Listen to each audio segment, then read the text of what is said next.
Let's learn how to use the Google Slides add-on from Helperbird. Navigate to Extensions. Scroll down to Helperbird and click on Helperbird. This will launch the Helperbird add-on on the right side of your screen. Under the Quick Actions menu, you can access features like Immersive Reader.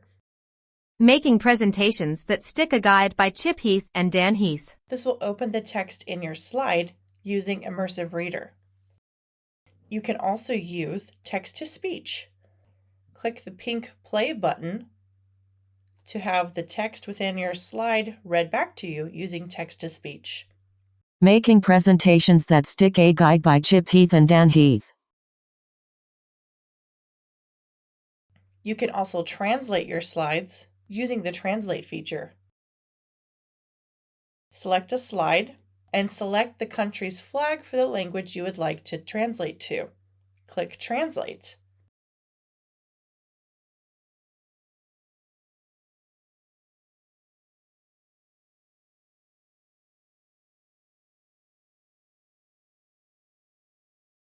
Helperbird also provides handy-dandy text statistics.